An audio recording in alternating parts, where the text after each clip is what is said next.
solution. We get data in within minutes, we get data out and answers out. What's the thing we actually had to do? What's the compromise we had to make? We wrote some Excel macros. I'm sure nobody else has ever done that before. 29, what are we doing today? What is the dream we have? We'd love to build a fully robust data science team. What are we actually doing to get us there? We're investing in training. We're investing in building out the infrastructure so that we can actually get to that point. In 2022, where I'd like compromising. Not going to happen. In reality, we're going to have to build a team to train them how to recognize the compromise that we need to make. So you guys are the guinea pigs. I'm going to show you how to actually make compromise. You'll have to a data operation and figure out how to balance your expectations versus the reality that you're actually going to see. So we're going to do this by going through different cases. So I've got 5 to show you today. One of which is, what does it look like when you're trying to get access to data and scaling that? Also, the data quality issues that you might run into. Finally, analytics tools, working with the cloud, and then so now that you know what the talk is, what isn't it? So I'm not here to sell you things. I told you about Blue Book, and that's the last little bit I'll talk about the company as a whole. It's also not a technical deep dive. So if you are hoping to get into figuring out how to set up an Azure server or your data science environment, you're in the wrong spot. That's not what we're going to do here. We're going to talk about the things that you as a leader need to do to actually make sure that your organization can scale and grow and adjust to the challenges that you're going to face in the real world. So if I'm not talking to somebody who wants to be sold, and I'm not talking to people who are interested simply in a technical solution, who am I talking to? So for one, a lot of this is going to be relevant for small to medium companies. I'm talking directly to you because this is our experience. Hopefully some of this resonates with y'all, especially as you grow your companies. Also talking to slightly larger companies. So these enterprise companies, especially if you're working with smaller companies, because they're going to face challenges that you may not necessarily face. In particular, some of the policies that are necessary for you as a large organization may actually be really cumbersome for a smaller organization to adhere to. So for you who are in a large organization, it can be helpful to know some of the challenges that a smaller company can face. Also, talking to individual contributors, especially if they are starting to move into leading a team or working with data strategy. These are really previews of your future. It's not a lot of building new data tools, it's having to solve the real-life problems that pop up in your day-to-day work. So everyone here probably knows exactly what they're doing and what they're talking about. So before you point out all the 100 ways that I could have done these things better, let's start with a disclaimer. So one, this is our experience. This is what we've seen at Healthcare Blue Book, growing from 5 people to over 100 today. We've got hopefully further to grow from there. Your mileage may vary a little bit. Also, because we are a healthcare company, we're working with healthcare data. Healthcare data can sometimes drag a little bit behind other data organizations. There are a lot of reasons for that. It tends to just be 5, 10, sometimes even 20 years behind the curve in terms of the technologies we're able to use and how quickly we can grow some of those things. Who here has used a fax machine for anything other than healthcare in the last 5 years, right? Also, if you've got a better way, share it with me. I'm happy to hear it. There are certain things that I know we have not done very well. So if you guys have a way that's, yes, this is the right way to solve it, this is the fully peer-reviewed and perfect solution, by all means, email it to me. It's right there. I'll also have that at the end of the presentation, and happy to chat. So if I've successfully convinced you that I do not know what I'm talking about, let's dive into the cases. So what do we think about when we're trying to get data as a small, data-driven company? Usually, you're trying to get data from somewhere else, and a lot of times it can feel kind of like the train heist scene from Breaking Bad. Who here has seen that scene? It's really good. If you haven't seen it, go watch it. It's really fun. And what I mean by that is you're trying to get data from somebody who really, they're not going to miss it, right? You're pulling the data out. In this case, they're actually replacing what they take out with water, so there is nothing missed, and they can get away scot-free. As a data company, it can feel a lot of times like that when you're trying to get the data. They're not going to miss it. They're not going to use it. You're not removing anything from them. And of course, there's the threat to your life, the chance of going to prison, all that as well with a data organization. No laughs. Okay. So what's the real expectation in the business environment? So the client wants our help, and all we have to do is ask. So submit the request, set up the FTP, and get the data so that we can just start getting to work, right? That's the ideal. That's what we really want to see when we're trying to get access to data as a small data company. What does the reality look like? Not that, right? A lot of layers, a lot of lawyers to get through before you can ever get access to the data, especially in a healthcare context. You've got lawyers, you've got security people, you've got to deal with HIPAA compliance. In some cases, you have to deal with GDPR concerns and some sort of cloud with a lock on it. That's always showing up for some reason. So what does that look like in a healthcare context? BAAs, NDAs, HIPAA, high-tech, GDPR, the whole alphabet soup of all the regulations that you might have to adhere to. And a lot of times this can lead to places wanting to give you as little data as possible. So only give you the bare minimum.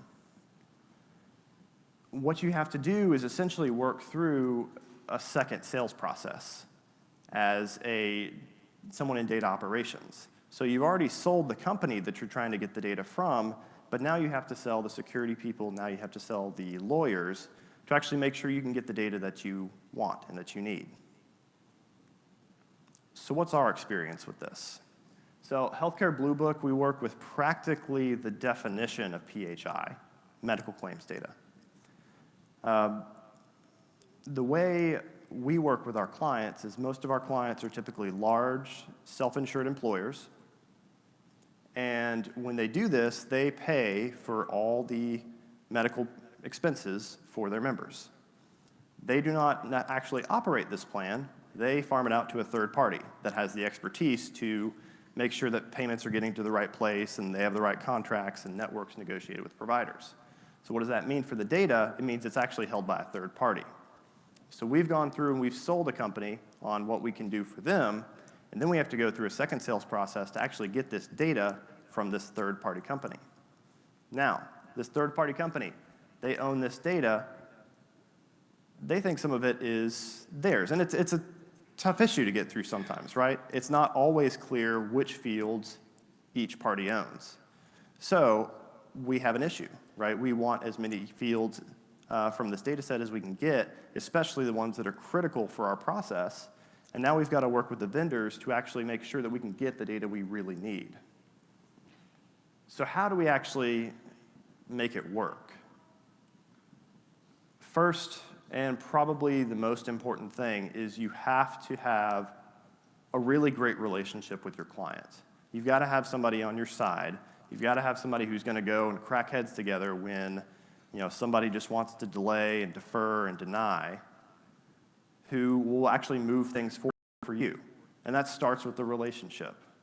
The contract never works as smoothly as it's supposed to be. Even though it's written in black and white, the world operates in gray. So you've got to have a great relationship with your client so you can actually move these things forward. It also really helps to have clear expectations from the very beginning of the process. So what is the data that we need from point one? If you can't do that and you spring a surprise at the last minute, it's very likely that you're going to have problems getting what exactly you need. It also makes sense, and this is just anybody who's ever worked in the real world, you've got to be flexible when you need to be. Right? There are some cases where, they don't want to send that field, and there are particular business reasons for them why they wouldn't want to send that, and you can actually deal with it. It's less than perfect, but it's acceptable. But also, you can't just give and give and give. especially when it's going to affect your ability to actually deliver on what you've sold. So be flexible when you can be, but don't compromise your ability to actually deliver. So for data, access to your data, it should be really easy to get. That's the expectation. In reality, you've got to deal with a lot of layers. You've got to deal with lawyers, you've got to deal with security, you've got to deal with the data people. And having a client on your side can really help and make this a lot easier. So now you've got the data. Is it any good? So what do we think about when we talk about how the data is actually going to appear? So we've worked with the client, we've given them a really clear data spec. If you've ever worked with Legos before, famously well-crafted little bricks, easy, very few defects. I don't know if anyone here has ever actually seen a defective Lego. I didn't think so. I don't know that anybody has, because they're really good at making their process really, really clean. And Legos are practically designed to be organized just like this. You put the orange bricks over with the orange bricks, you put the 4x4 bricks over with theirs. And that's kind of what we expect data to show up as in our own processes, right? We've defined a really clear data spec. We know exactly what it is we want to receive. So we're going to get it in a consistent format. We're going to get it when we thought we're going to get it. If we said we're going to get it weekly, we're actually going to get it weekly. And you expect it to behave according to logic and common sense, right? If it's a name field, it's going to have names in it, right? That just makes common logical sense. So this is what we want our data to look like. This is what our data actually looks like. I mean, where do you even start with this, right? Like, you just have to pick somewhere and just start working through it. So what you're going to deal with as someone in data operations, the data is not going to be in the format you agreed. The fields aren't always going to be mapped correctly. Bad data is going to be included, especially when you specifically asked them to exclude that data. And they're not always going to send the full data set that you asked for. Now, some of these are actually pretty easy to catch. If you've got a robust data integration team, they're going to put together their audits to make sure that the data is actually consistently sent. They're going to check if it's not sent weekly, it's actually going to get flagged, and they're going to shoot an email out. So there are ways to mitigate some of these. Some of these are actually really tough to find, though. So actively misleading data. I say by accident just to be really charitable. Sometimes it's not, unfortunately. But what I mean by that is, so in healthcare, we are always asking for actual paid claims. Those are the data points that we can work most effectively with. There are some cases where we have clients who will send us rejected claims instead. Now, that can really screw up some things we're working with. Now, technically, in the data they send, there's a field that should identify those rejected claims that we can then exclude. That doesn't mean they actually told us about them and how to find that data and exclude it correctly. So the reality of what your data looks like can often be pretty different than what you think it's going to be. So what we do, again, we are working with healthcare data, trying to help people understand what's a reasonable price to pay for a procedure and where can you go to get it for that cost. It means we need to understand two things in particular about our data. First, we need to understand what the price paid actually was. That's relatively easy as long as you've got clean data and there's some good audits you can do to check for that. The other and much more difficult problem that we have is facility identification. Now, anybody who knows a little bit about healthcare knows all about the NPI. NPI is great. In fact, this is probably one of the few global data sets that actually has a pretty useful facility identifier in it. Unfortunately, it's not really perfectly suited to task for what we're trying to do. NPI, it's more of a billing ID than it is a facility ID.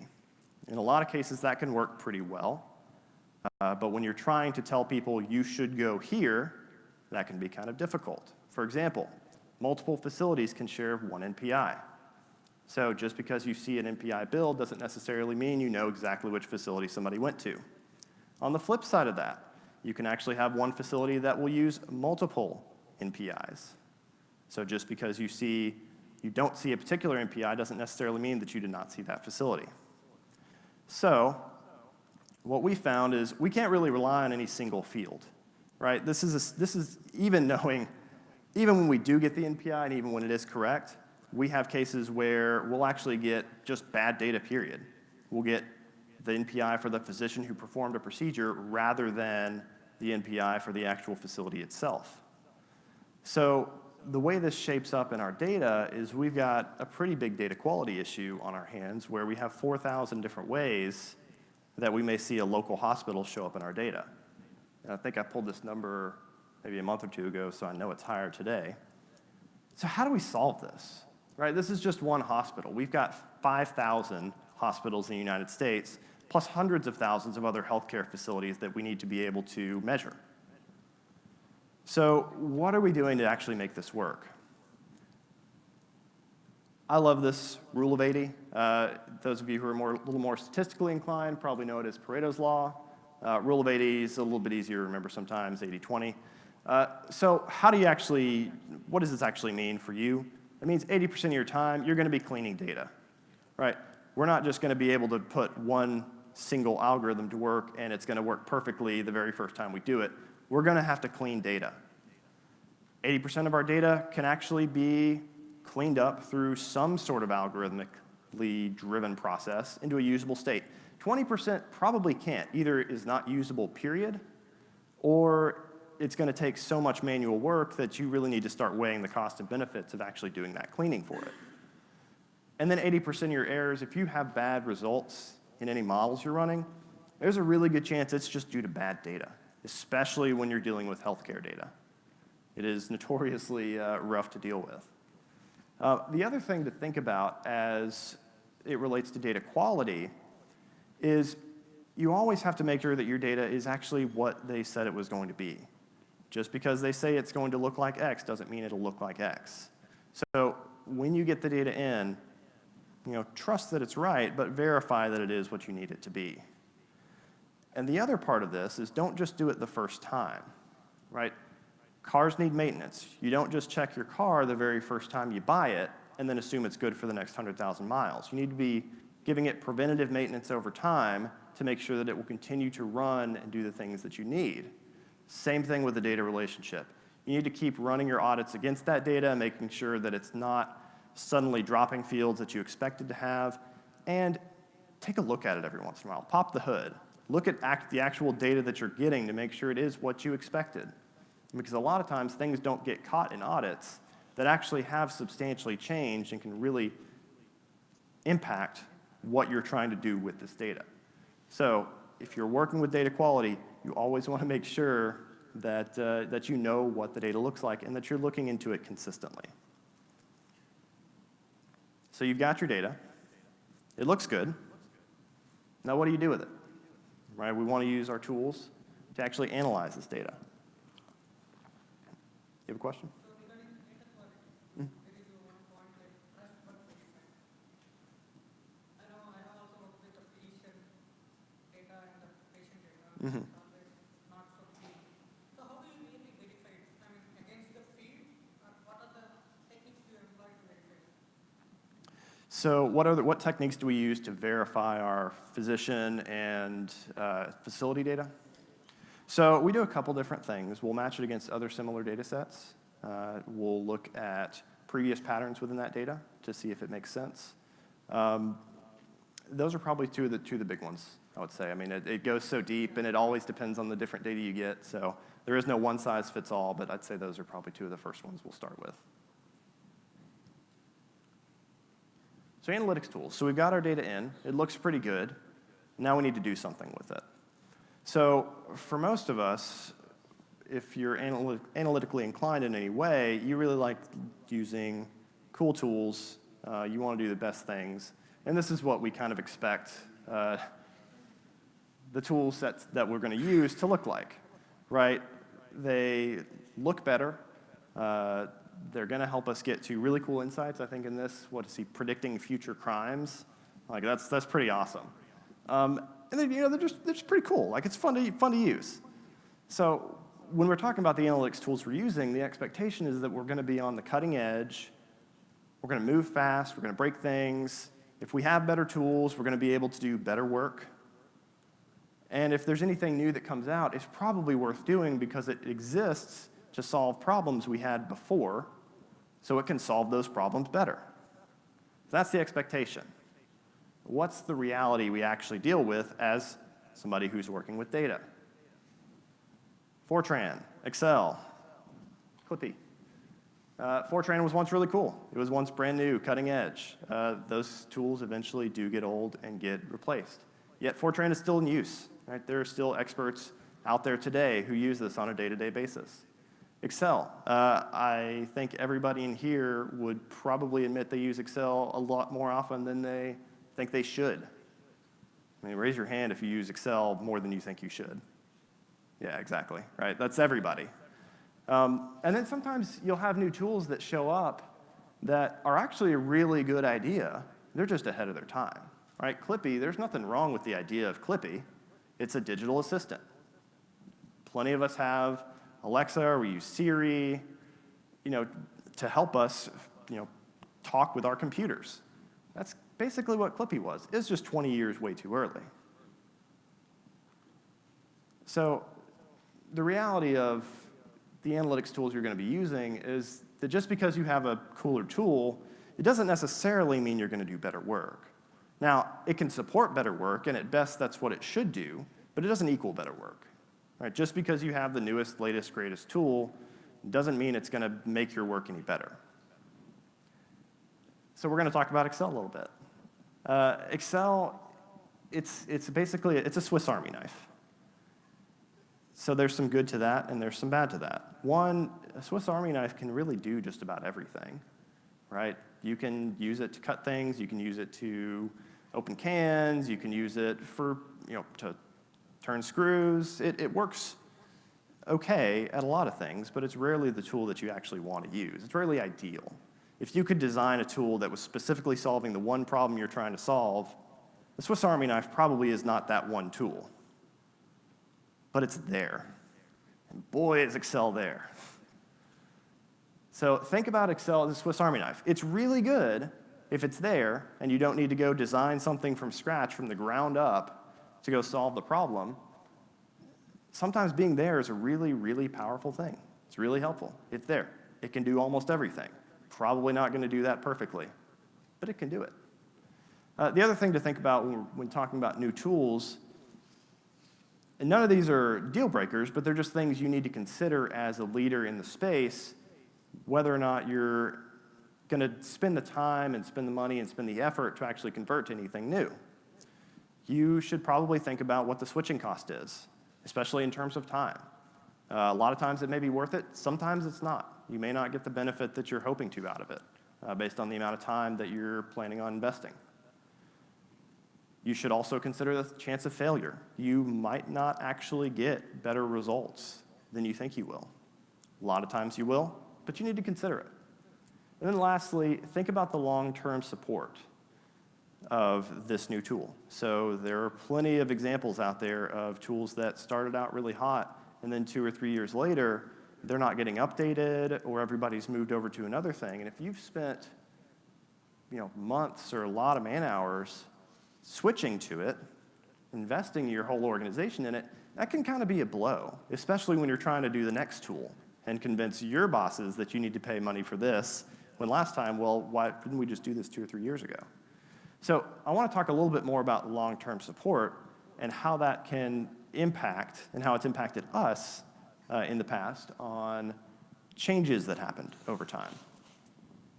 So a couple years ago, we spent a lot of time building out a new data visualization platform for the company. So we used an off-the-shelf solution and started to build some dashboards to give insight to the rest of the company on things that were happening within our data. So really cool. Everybody loved it. We were weeks away from rolling it out to the team, and all of a sudden the company comes out with a really, really, really disruptive change in their licensing model. And when I say disruptive, I mean it probably increased our cost by about 6 times. Now, this was not an easy thing to just deal with, right? That we hadn't budgeted for it. We'd spent so much time invested in this new solution that we've got to suddenly either abandon it or find a way to pay 6 times as much for the exact same tool. So what do we do? How do we try to avoid that in the future? And I'll be honest, like, there was nothing easy about this. We did not do the perfect job of trying to avoid it in the first place. But we're trying to learn. There's one thing I want to say, move back just a step, is the whole concept of moving fast and breaking things. That can be really good in certain contexts. It's really rough if you're trying to build things that you think are important, and then the cost of failure is high. In this case, yeah, our cost of failure was kind of high because we wasted all that time. So the way we've approached problems and introducing new tools since then is more what I like to call the Indiana Jones approach. So if you think about Indiana Jones, and specifically in the first movie, Raiders of the Lost Ark, he's walking through that temple to get this little idol, and he doesn't just move fast and break things, right? His partner tries to, and he actually has to physically restrain him a few times in order to stop his partner from getting killed. So he's moving carefully, checking, knows exactly where he wants to go, but he's carefully moving towards it, always checking the ground underneath him to make sure that he can actually get where he wants to be. Now, if you know anything about that movie, you also know that sometimes you do need to move fast and break things. So it's good to have both approaches. The slow and steady approach can sometimes be best when you're first, trying to figure something out, and then sometimes you get a disruptive change in your licensing model where you just got to go and fix something now. The other thing to think about when talking about the analytics tools, and this goes back to Excel as kind of the Swiss Army knife of analytics tools, we always try to use the right tool for the right job at the right time. So sometimes this means you use something that's less than ideal because it's there, and you may not need to do this process again. You just need to get something done. Other times, it may actually be worth spending twice as much time developing a new solution because you know you're going to have to solve that problem again. So in that case, the right tool might actually be to go find something new to actually solve this problem on a repeatable basis. So if you can think about these two things, approaching things slowly without trying to break everything on your way in, and then using the right tool at the right time, you can actually have some success in introducing tools and not run into the issues that we ran into. So if we've got the right tools, where do we put the data? Let's talk about the cloud a little bit. If you all have seen Silicon Valley, you all know this image or this group. So one of the things that they try to do from pivot to pivot is actually, at one point, we're trying to create a new internet based on leveraging the power of cell phones in people's pockets to essentially connect them and use all that latent power to do great new things. It's the promise of the cloud, right?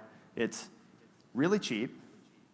You don't have to spend as much time actually managing your servers, and you can scale it up and down as easily as needed.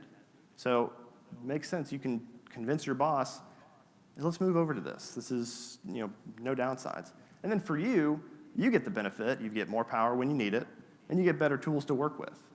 So you don't have to, be working with one single box that, is more power than you need at 3 a.m. and isn't enough power at 3 p.m. But potential, oftentimes, and especially in healthcare, can run into the suit of reality. So if you also remember Silicon Valley, this is what their new internet eventually became. Think inside the box. It's essentially a server in a rack. Healthcare, I think, is particularly prone to this because we have to deal with things like business associate agreements. How many people in here work with healthcare data? Most of us, yeah. So you all are probably very familiar with these business associate agreements. And essentially what those are essentially just an agreement governing how you're going to adhere to the HIPAA regulations. So it makes a big difference, and it especially can cause trouble when you're trying to do things that are new and different. Because a lot of times these agreements are older, and you may have, and especially in our case, we have thousands of them with different clients. We have worked with a lot of different employers. So when we are trying to do something like move to the cloud, we've got to make sure we're adhering to all of these different business associate agreements. So what a lot of these are written like is essentially they want to move us closer to a quarantine box. So what do we do? One of the things we tried to do a couple years ago, we were moving databases from over into the cloud. So like any company that's tried to do this, we ran into problems with BAAs. Specifically, we've got these thousands of BAAs with our clients that we have to make sure we're adhering to. And then we've also got to sign one with the cloud hosting provider. Now, this was a few years ago, and things have changed, and we expect them to continue to change. But there was a lot of distance between specifically the breach notification period between the two. So I don't know if any of you guys know exactly what that is. I found out a lot about it. It was great. I'd encourage you all to learn as much as you can. What essentially that means is when we find out that there's been a breach, how long do we have to notify the client about that? And there was a big distance. The cloud provider wanted as long as possible. It makes sense for their business model. The client wanted as short as possible. Again, makes sense for what they're having to deal with without changing some of these contracts. So what did we do? We're trying to move things. We have to get somewhere. In the first, we ended up moving to a hybrid environment where we were able to move, get the client on your side, and then compromise when you need to. If there are certain things that your model can run without these particular data points, they get a 5 percentage point improvement, but hey, we'll take 8 over 85. So in this particular case, I'm going to talk about a very popular northern politician, recently come up just short in the previous presidential election. And they were facing a new opponent who, frankly, didn't really need to be there. And I don't know that they expected to win. They spent most of their time complaining about polls in Congress. That's right. Harry Truman and Thomas Dewey, 1948. Dewey in the polls. Dewey had almost beat FDR in 1944. So there really wasn't much question that he'd be able to beat the far less popular Harry Truman in 1948, and polls generally agreed. Right? Dewey was far ahead. In fact, he was so far ahead that the Chicago Tribune printed about 150,000 copies of the paper the day after the election saying that Dewey had won. Sorry to use an example so far back, I just couldn't think of anything more recent.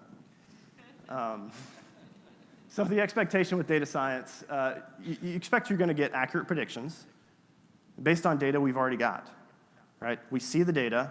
It is the data. It's truth. It's accurate.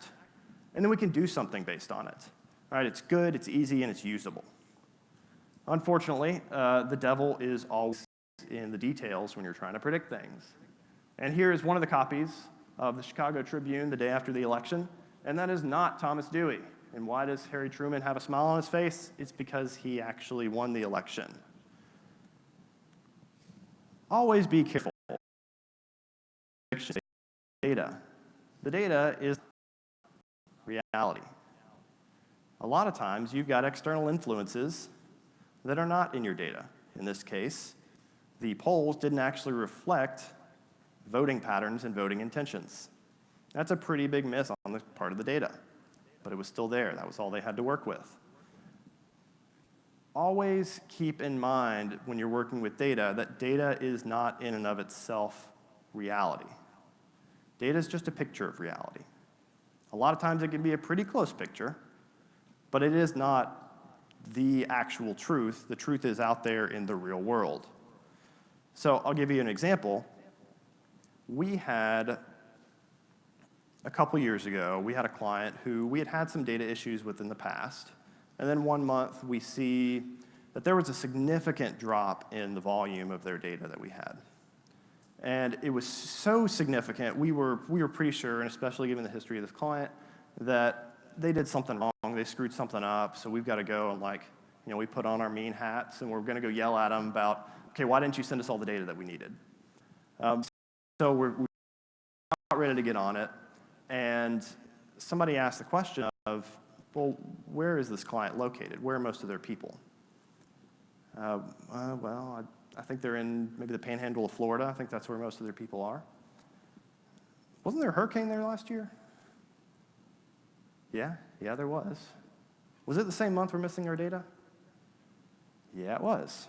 They evacuated, I think, about half the state, and of course that's going to impact healthcare claims data utilization. People aren't going to file claims if they're not at home to actually go see their doctor.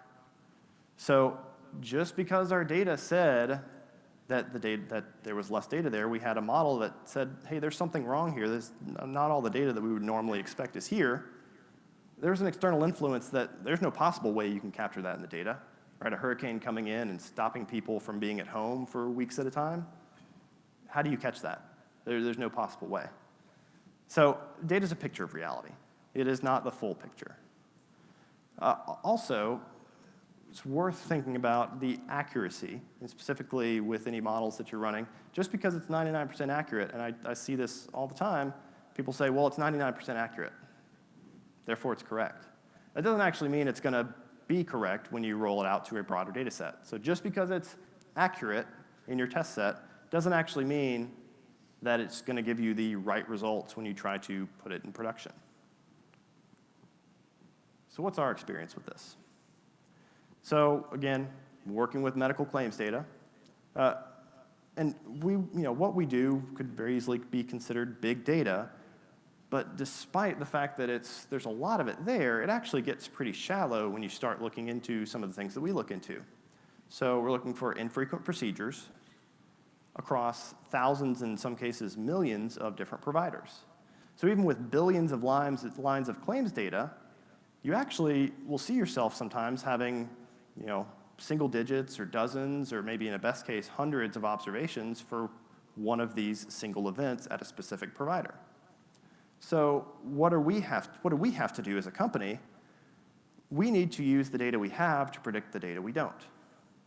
So for example, we know that if we see a hospital that does a total knee replacement on a patient, that there's a 99% chance, and probably higher, that that hospital will also do a total hip replacement. Data very strongly agrees with that. And in fact, if you go talk to a doctor, they'll probably agree as well. A lot of doctors, in fact, who do knee replacements will also do hip replacements. Very similar joints in a lot of ways. The data we have that predicted this knee replacement, hip replacement correlation also predicted that knee replacements are highly correlated to open heart surgery. So if we were to take the lesson we learned from the knee and hip example and apply that to the open heart surgery example, we're going to say if we see you do a total knee replacement, then we also can say that you will definitely do an open heart surgery. Two problems with that. There were features not contained in our data. One, not every hospital does open heart surgery. There's a lot fewer of those happening than there are total joint replacements, so that makes your data a little bit tougher to actually measure correctly. But it's only typically the higher acuity hospitals that will do those. Most hospitals that have a surgical department are able to do knee replacements. Not everyone is able to actually do an open heart surgery. They need specialized equipment and doctors who are able to do that. The other side is that there are some facilities that do knee replacements that do not do open heart surgeries, specifically outpatient surgery centers. Now, I guarantee you that nobody wants to have their heart opened up at an outpatient surgery center. Those are great. I highly recommend you go there if that's a possibility for you. Probably don't do it for an open heart surgery. The hospital have the site of care, whether it was an inpatient hospital visit or an outpatient hospital visit in our model. So without those features, the data was very clear in predicting that those two procedures were related. And if we had just taken that as gospel, then we'd be potentially showing some pretty weird results. So yeah, go to the surgery center down the street and get an open heart surgery. We know this because they do knee replacements. That doesn't really help anybody. So how do we actually do this? How do you make with trying to predict data when you know that you don't have everything you're going to need. One, you need to predict or define the problem that you're trying to answer really carefully. And two, make sure that the data has actually everything that you need to fully predict that. I can tell you right now it won't, but you should ask the question, right? Do we have all the fields that we would need? Or at the very least, what would the fields that we would need be if we could have perfect data? You never will, but it's worth asking so that you can identify the cases in which your model might. And then lastly, I'll close with this. Good analysis, I really like using this rule of thumb. It's 80% obvious, and it's 20% surprising. So you can tell if you're on the right track, generally, if your data fits with this. Is 80% obvious and 20% surprising a good rule of thumb? Let's think about some of the alternatives. If it's 100% obvious, it's probably not very useful, right? All NFL players have played football in the last 18 months. Great, who cares? It's obvious. If it's 100% surprising, it's probably not real. All NFL players were born in China. I think we can pretty easily disprove that. If it's 80% surprising and 20% obvious, well, it might be right. It's probably a little suspicious. You should explore a little bit further. All NFL players do ballet in the off-season. Well, you can kind of see a world in which that might be necessary. Sometimes they need to dance down the sidelines. There could be some correlation. Look a little more deeply into that. 80% obvious, 20% surprising. You know, all NFL players do stretching regimens in the off-season. Yeah, that's probably pretty good. That's a little surprising that to put so much importance on that, but you know, we're likely on the right path. So when we're talking about data science, it's worth knowing that the predictions are always going to be extremely dependent on your data, and that you, as a data leader, need to make sure that people are asking the questions of, does it have everything we need? Can we, if we model, is it actually? So wrapping up, so growing a data company is really difficult. Every step of the way, you're going to run into issues. And you know, these issues can come up from getting your data, from the data that you do get. What do you use to analyze it? Where do you put it? And then how you actually run your models and how you do any predictive analytics that you're trying to do. So for those of you who've sat here, and thank you for doing this, think about, as you grow your companies, how you're going to wrestle with these issues and how you're going to train your teams to identify some of these things before they come up. So any questions?